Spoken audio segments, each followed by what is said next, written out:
न किसी देरी के चलते हैं सीधा वीडियो की तरफ। कहते हैं कि हर रात के बाद में सुबह होती है, लेकिन इस गांव में उस रात के बाद कभी भी सुबह नहीं हुई।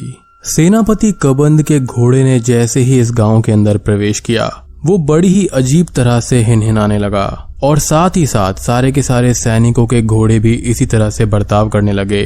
कबंद ने ये देखा कि इस गांव की सीमा में प्रवेश करते ही दिन जैसे रात में बदल गया है। आसमान में बादलों का कोई भी नामो निशान नहीं था, लेकिन सूरज पिछली रात पूर्णिमा के चांद की तरह चमक रहा था। इस गांव के अंदर इतना ज्यादा सन्नाटा था कि सैनिकों का दिल घबरा रहा था, लेकिन दीवान क्रूर सिंह की आज्ञा का पालन करना भी जरूरी था। उनका आदेश ये था कि गांव के प्रधान प्रजापति की बेटी दुर्गा को यहाँ उठा लाओ और उसके बाद में सारे के सारे गांव वालों के सर काट कर उसके सामने पेश किया जाए, यहाँ तक कि एक नवजात बच्चा भी जीवित नहीं बचना चाहिए।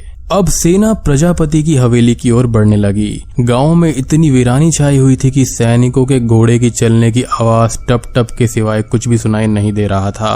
तभी वहां पर एक कुत्ते ने रोना शुरू कर दिया एंड उसके साथ में कई सारे कुत्ते रोने लग गए। ऐसा लग रहा था कि मानो किसी घर के अंदर जवान बेटी की अकाल मौत हो गई है और घर की बहू बेटियां भी रो रही हैं। सेनापति कबंद का जो दिल था वो बहुत ही ज्यादा कांप रहा था। एक आबाद गांव एकदम से उजाड़ लगने लगा था। सुनसान हवा में रह रह कर कोई चीख घुल पड़ती थी। यहाँ पर लोगों के भागने की आवाज तो आ रही थी, लेकिन वहाँ पर लोग दिखाई नहीं दे रहे थे। कबंद को लगा कि वह उस गांव में नहीं बल्कि गांव उसके अंदर घूम रहा था। अजीब बात ये थी कि हर चीज बरसों पुरानी लग रही थी। जैसे ही आंख झपकती किसी सैनिक को कोई लाश दिखाई देती और क्षण भर में ही कम समय में गायब हो जाती। जैसे जैसे ये सब आगे बढ़ रहे थे, एक एक करके सैनिकों की संख्या भी कम होती जा रही थी। अब अचानक से ही कबंद ने अपना सर उठाया और एक बदसूरत बूढ़ा उसके घोड़े के ठीक पैरों में ना जाने कहां से प्रकट हो गया, जिसके चेहरे पर सिर्फ एक ही आंख थी एंड वह भी नाक की सीध में जैसे कि तिलक लगाया हुआ हो, और उसके पूरे शरीर पर कई सारे कान थे और वह एक पोटली को अपने सीने से लगाए हुए कहीं पर जा रहा था। वह बूढ़ा व्यक्ति कबंद की आंखों में आंख डालकर बोला कि दूर हटो, मुझे जाने दो। तो कबंद ने ये कहा कि ए बूढ़े, तू कहाँ जा रहा है? बूढ़े ने जवाब दिया कि कहाँ, ना जाने कहाँ, सभी तो चले गए, मुझे भी जाने दो। कबंद ने पूछा कि इस पोटली के अंदर क्या है? बूढ़ा उस पोटली को छुपाते हुए ये बोला कि कुछ नहीं, कुछ भी तो नहीं। अब यहाँ पर सेनापति खुद को रोक नहीं पाया। वह खुद घोड़े से उतरा एंड जैसे ही उसने पोटली की तरफ हाथ बढ़ाया, बूढ़ा इतनी तेज जोर से चीख कर रोया कि सेनापति उछलकर 2 कदम पीछे हो गया। सैनिकों ने उसको घेर लिया और वो पोटली जबरदस्ती छीनकर सेनापति को दे दी। जैसे ही सेनापति ने पोटली खोली, बूढ़ा वहां पर गायब हो गया, जैसे कि कोई कच्चा मकान ढह जाता है और वो ना जाने कहां पर गायब हो गया। सेनापति की आंखें फटी की फटी रह गई कि ये क्या है, इसमें तो केवल मिट्टी है।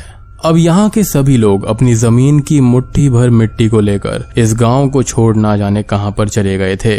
अभी आपको कहानी यहाँ पर स्ट्रेंज लग रही होगी कि ये है क्या, तो अब आते हैं हम असली कहानी पर कि ये सब हो क्या रहा है, एंड तब आपको जब पता चलेगा तो आपके होश उड़ जाएंगे। तो राजा बाघ सिंह के खजाने का एक बड़ा हिस्सा इस गांव से चुंगी के रूप में प्राप्त होता था, यानी कि टैक्स के रूप में। इस गांव के लोग बड़े ही अमीर व्यापारी थे और यह गांव सिल्क सूट पर स्थित था। ये लोग देश विदेश में अनाज, अफीम, तमाकू, नमक, मसालों, सूखी मेवों और आभूषणों का व्यापार करते थे। उनके पास बड़ी बड़ी हवेलियां थी, घोड़े, ऊंट, बैलगाड़ियां, हाथी और ढेर सारा सोना भी था। और यहाँ पर था वह शिव मंदिर जहाँ पर राजा बाघ सिंह के दीवान क्रूर सिंह की रातों की नींद उड़ गई थी। दीवान की जिंदगी को बदलकर रख देने वाला वह पल था जब एक बार इस गांव के प्रधान प्रजापति के निवेदन पर दीवान क्रूर सिंह मंदिर में होने वाले विशेष यज्ञ में आया था। अब यज्ञ के शुभ आरंभ के लिए कलश स्थापित करती हुई इस जवान कन्या को देखकर दीवान का ईमान डोल गया। यह किशोरी थी प्रजापति की बेटी दुर्गा। दुर्गा की सुंदरता दीवान की आंखों में चढ़ गई एंड वो 16 साल की कन्या को पाने के लिए व्याकुल हो उठा, जिसके समान उसकी खुद की बेटी भी थी। वासना ने दीवान को अंधा कर दिया था। अब आशीर्वाद देने के बहाने दीवान ने उस बालिका से शादी के लिए पूछा, जिसे दुर्गा ने तुरंत ही ठुकरा दिया। दीवान यहाँ पर पागल हो उठा, लेकिन उसने धैर्य से काम लेने का सोचा। बड़े ही अच्छे शब्दों में उसने गांव के प्रधान से बेटी दुर्गा का हाथ मांगा। प्रजापति ने अपनी पगड़ी दीवान के चरणों में रखते हुए ये कहा कि हुकुम, आप हमारी जान मांग लीजिए, हम देने में संकोच नहीं करेंगे। आप हमारे दीवान साहिब हैं। दीवान का कर्तव्य होता है सियासत की रक्षा करना। हमारी बेटियां आपके लिए बेटी समान होनी चाहिए। क्या आप अपनी बेटी अन्नपूर्णा की शादी करना चाहेंगे बाप के समान उम्र के किसी आदमी से? अब यहाँ पर दीवान बिल्कुल ही तिलमिला उठा। उसने प्रजापति को बोला कि चुप कर मूर्ख बूढ़े, मैं चाहूँ तो अभी तुम्हारी बेटी को तुम्हारी आंखों के सामने उठा ले जा सकता हूँ, लेकिन मैं तुम्हें मोहलत देता हूँ। अगली पूर्णिमा की रात तक दुर्गा मुझे मेरी हवेली में चाहिए, नहीं तो तुम और तुम्हारा ये गांव अगली सुबह नहीं देख पाएगा। दुर्गा को तो मैं पाकर रहूंगा चाहे कुछ भी हो जाए। दीवान क्रूर सिंह प्रजापति की पगड़ी को ठोकर मारकर चला गया। अब दीवान ने गांव वालों पर टैक्स कई गुना बढ़ा दिया। लोग यहाँ पर टैक्स चुकाने को तैयार थे, भले ही आर्थिक रूप से उनकी कमर टूट जाने वाली थी, लेकिन वो अपनी बेटी का सौदा हरगिज नहीं कर सकते थे। प्रजापति के चेहरे पर चिंता की लकीरें खिंचाई थी। दीवान क्रूर सिंह राजा बाघ सिंह के कहने में भी नहीं चलता था, तो इस छोटे से प्रधान की क्या बात मानता। उसने इस गांव समेत 83 गांवों के प्रधानों को चौपाल पर बुलाया। अपने आत्मसम्मान और बेटी की इज्जत की खातिर सभी प्रधानों से निश्चय किया अपनी जमीन को छोड़ कहीं और बसने का। पूर्णिमा की रात के सन्नाटे में एक साथ सारे गांव ने राजा की राजशाही को त्याग दिया और मुट्ठी भर मिट्टी लेकर रोते हुए कलपते हुए अपनी जमीन को छोड़कर चले गए। और सबसे अजीब बात कि उनके जाते ही शिव मंदिर में स्थापित शिवलिंग भी गायब हो गया। बावड़ी का पानी सूख गया और तालाब की मछलियों ने भी बाहर आकर अपने प्राण त्याग दिए। और बहु बेटियों के गिरे हुए आंसुओं ने ना जाने कैसा श्राप दिया। वह रात कभी भी खत्म ना होने वाली थी। दूसरी तरफ हवेली जगमगा रही थी और ढेर सारे दीप वहां पर जले हुए थे।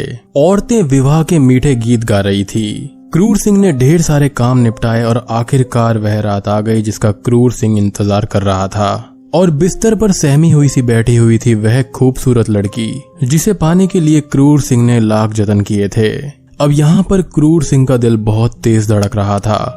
वो उस नई नवेली दुल्हन के पास में गया और धीरे धीरे उसका घूंघट उठाने लगा, लेकिन घूंघट उठाते ही उसकी आंखें फटी की फटी रह गई। वह उस दुल्हन का चेहरा देखकर वहां से भाग खड़ा हुआ।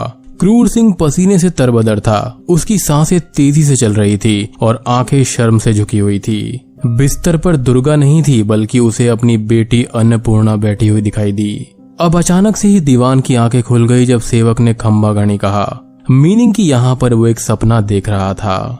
दीवान ने ये पूछा कि क्या खबर है सुजान। सुजान ने कहा कि हुकुम शाम होने को आई है और सेना की टुकड़ी अभी तक नहीं आई। दीवान ने कहा कि घुड़सवार को भेजो और पता करो कि कहाँ रह गया है कबंद। सुजान सलाम करता हुआ वहां से चला गया। क्रूर सिंह अभी तक उस नाइटमेयर से उभर नहीं पाया था। इतना गंदा सपना उसने कैसे देखा? मतलब कि सुहागरात की सेज पर उसकी खुद की बेटी। छी, कितना गंदा नाइटमेयर था। अब यहाँ पर होता यह है कि अगली सुबह तक भी सेना की टुकड़ी वापस नहीं आती, और ये तो हम जान ही गए हैं कि उनके साथ में क्या हुआ होगा, क्योंकि सेना की टुकड़ी उस गांव में एक एक करके कम होती जा रही थी। क्रूर सिंह ने स्वयं वहां पर जाने का निश्चय किया, लेकिन जाने से पहले वह अपनी बेटी अन्नपूर्णा को देख लेना चाहता था। उसने दासी को भेजा उसे बुलाने के लिए, लेकिन दासी ने आकर जो उत्तर दिया उससे क्रूर सिंह पूरी तरह टूट गया। अन्नपूर्णा अपने कक्ष में नहीं थी। दासियों ने उसको सब जगह पर ढूंढा, लेकिन वो कहीं पर भी नहीं मिली। क्रूर सिंह ने घुड़सवारों को चारों दिशाओं में भेज दिया, लेकिन शाम तक भी उसकी कोई खबर नहीं आई। रात भी उसे ढूंढने में बीत गई, लेकिन वहां पर कुछ भी नहीं हो पाया। अब मानो कि क्रूर सिंह जैसे तैसे पगला गया था। 7 पत्नियां भी कम पड़ रही थी उसकी इस दुविधा को दूर करने के लिए। यानी कि हर सुख हर विलास यहाँ पर असफल था इस दुख को ढकने में। उसके मन में बस एक ही सवाल था कि कहाँ गई उसकी प्यारी बेटी अन्नपूर्णा। मतलब कि आकाश खा गया या फिर धरती निगल गई। अब यहाँ पर सभी ने हिम्मत हार ली।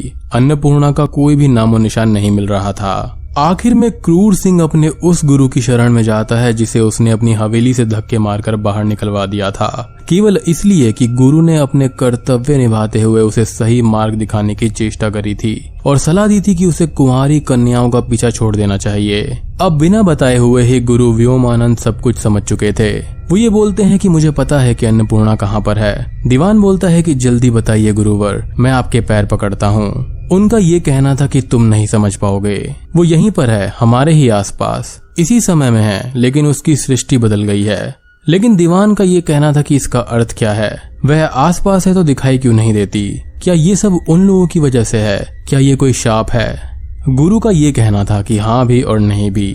यदि तुम इसको श्राप समझते हो तो यह श्राप है, वह नहीं दिखाई देगी। तुम्हारी गलतियों की सजा वह भुगत रही है। दुनिया केवल वह नहीं है जो हमको दिखाई देती है। यहाँ पर एक दूसरे के अंदर ही अनंत ब्रह्मांड है। तुम इस दुनिया में कुछ हो और अन्नपूर्णा वह किसी हालत में पसंद नहीं करती। उसे तुम्हारा वह रूप चाहिए जो कि एक अच्छे पिता का होना चाहिए। तुम इस दुनिया में एक निर्दयी, दुष्ट और अत्याचारी व्यक्ति हो। वह उस दुनिया की तलाश कर रही थी जहाँ पर तुम एक अच्छे इंसान हो सकते थे। शायद उसने वही दुनिया खोज ली है, बट अभी भी दीवान को कुछ भी समझ में नहीं आता। तो गुरु का यहाँ पर यह कहना था कि तुम समझ भी नहीं पाओगे। सोचो कि तुमने प्यास पहली बार देखी है। जब तक तुम उसे नहीं खोलोगे तुम नहीं जान पाओगे कि वह एक होकर भी एक नहीं है। वहाँ पर कितनी सारी लेयर्स हैं। और ठीक इसी तरह से यह सृष्टि है जो कि हमको दिखती है। यह सिर्फ यही नहीं है, इसके अंदर कई सारी परतें हैं, यानी कि लेयर्स हैं। और इस टाइप का कॉन्सेप्ट हम काफी सारी फिल्मों में देख चुके हैं, जैसे कि इंसीडियस मूवी, यानी कि एस्ट्रल प्लेन्स, यानी कि डिफरेंट प्लेन्स होते हैं। और शायद से अन्नपूर्णा ने उनमें से ही किसी प्लेन को चुन लिया है, जहाँ पर यह हो सकता है कि तुम किसी छोटी बच्ची को वासना भरी नजरों से नहीं देखते। वह खुश हो सकती है उस दुनिया में, हो सकता है वह दुखी भी हो, मगर इस दुनिया में लौटने का उसका कोई भी कारण नजर नहीं आता। बेसिकली यहाँ पर जो अन्नपूर्णा है वो किसी और यूनिवर्स या फिर किसी और प्लेन में चली गई है, जो कि इस श्राप की वजह से हुआ है। अब दीवान पागलों की तरह व्योमानंद की बात सुन रहा था, मगर उसके पल्ले कुछ भी नहीं पड़ता। अब उसको इस हालत में देखकर यहाँ पर गुरु बोलते हैं कि चलो मेरे साथ में आओ। दीवान क्रूर सिंह यहाँ पर उनका पीछा करता है और वो जल्दी ही समझ गया, क्योंकि वो रास्ता उसी गांव की तरफ जा रहा था। अब गांव में एंटर करते ही क्रूर सिंह का सर चकरा गया। गांव से बाहर दिन था, लेकिन गांव के अंदर रात। चांद भी वही है पूर्णमासी का। गांव वीरान होकर भी वीरान नहीं लग रहा था। सभी गांव वाले दीवान के डर से गांव छोड़कर जा चुके थे, लेकिन ऐसा लग रहा था कि कोई साथ चल रहा है। कदम से कदम मिलाते हुए अचानक से किसी के खिलखिलाने की आवाज आती है। कभी प्रतीत होता है कि बच्चे खेल रहे हैं। अब दीवान ने नदी के अंदर देखा तो उसको अन्नपूर्णा की लाश तैरती हुई नजर आई। दीवान भागते हुए नीचे उतरा, लेकिन वहां पर कुछ भी नहीं था। अब वो जाने के लिए वापस मुड़ा, लेकिन उसके सामने वही बूढ़ा खड़ा था, जिसकी एक आंख थी एंड नाक के ठीक ऊपर कई सारे कान भी थे। क्रूर सिंह उसको एकटक देखता रहा। सीढ़ियों के ऊपर गुरुदेव व्योमानंद बोले, देखो इसे, ध्यान से देखो। क्रूर सिंह ने बड़े गौर से उस चेहरे को देखा एंड चेहरा कुछ जाना पहचाना लगा। जल्दी ही दीवान के चेहरे से हवाइयां उड़ गईं। वो गुरु से बोलता है कि क्या ये मैं हूँ? गुरु यहाँ पर कुछ भी नहीं बोले, बस मुस्कुरा कर रह गए। और कुछ वक्त के बाद में गुरु ने मौन तोड़ा। हो सकता है तुम्हारा यह रूप अन्नपूर्णा को ज्यादा पसंद हो। इसकी एक आंख और कई सारे कान, ऐसा क्यों? तो इसका भी यहाँ पर एक डीप मीनिंग है दोस्तों। तो यहाँ पर उसकी एक आंख ये बताती है कि उसको सभी की बहन बेटियों को एक ही नजर से देखना चाहिए, जैसे कि वो अपनी बहन और बेटी को देखता है। और कई सारे कान ये बताते हैं कि उसको बहन बेटियों की बातें सुननी चाहिए और उनकी प्रॉब्लम सॉल्व करनी चाहिए। यानी कि यहाँ पर सीक्रेट रिवील हो रहा था। और जल्दी ही वो उस हवेली के बाहर में आ जाते हैं, जहाँ पर व्योमानंद ये कहता है कि यहाँ पर है तुम्हारी बेटी। दीवान ने देखा कि यह तो प्रधान प्रजापति का घर था। क्रूर सिंह ने कई बार पुकारा, बेटी, पुत्री, लाडली, अन्नपूर्णा, और जल्दी ही हवेली का दरवाजा खुला। तेज रोशनी से दीवान की आंखें चौंधिया गई। उसे एक परछाई नजर आई। वो उसकी ओर तेजी से भागा और उसने अपनी बाहें फैला दी कि बेटी, मेरी लाडली पुत्री।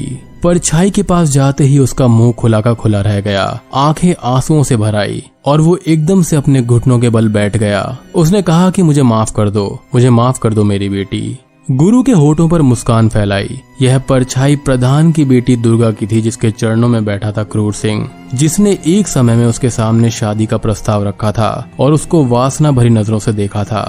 क्रूर सिंह उसके सामने फूट फूट कर रोने लगा और देखते ही देखते वो परछाई गायब हो गई।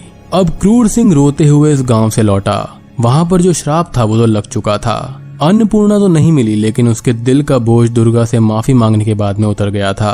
अब जैसे ही उसने गांव को थोड़ा सा पार किया, वहां पर कुछ कदम आगे बढ़ते ही पीछे से किसी ने पुकारा कि पिताजी। उसने खुश होकर पीछे देखा और गांव की सीमा के अंदर दुर्गा खड़ी हुई थी। उसने अपने हाथ फैलाए हुए थे गले लगने के लिए और वह अचानक से ही क्रूर सिंह की ओर भागने लगी। क्रूर सिंह इस चीज को देखता ही रह गया एंड जैसे ही उस गांव की सीमा पार हुई, भागती हुई दुर्गा अन्नपूर्णा में बदल गई। तो दोस्तों, ये थी कुलधारा शापित गांव से जुड़ी हुई एक कहानी, जिसको विनोद कुमार दवे ने लिखा हुआ है। और इस कहानी का लिंक भी मैं आपको डिस्क्रिप्शन में दे दूंगा, तो आप जाकर जरूर चेकआउट करना। तो दोस्तों, उम्मीद करता हूँ कि आपको ये पॉडकास्ट पसंद आया होगा और ये कहानी अपने आप में ही इजीली समझने वाली है। तो मैं उम्मीद करता हूँ कि यहाँ पर आपको कोई भी डाउट्स नहीं होंगे।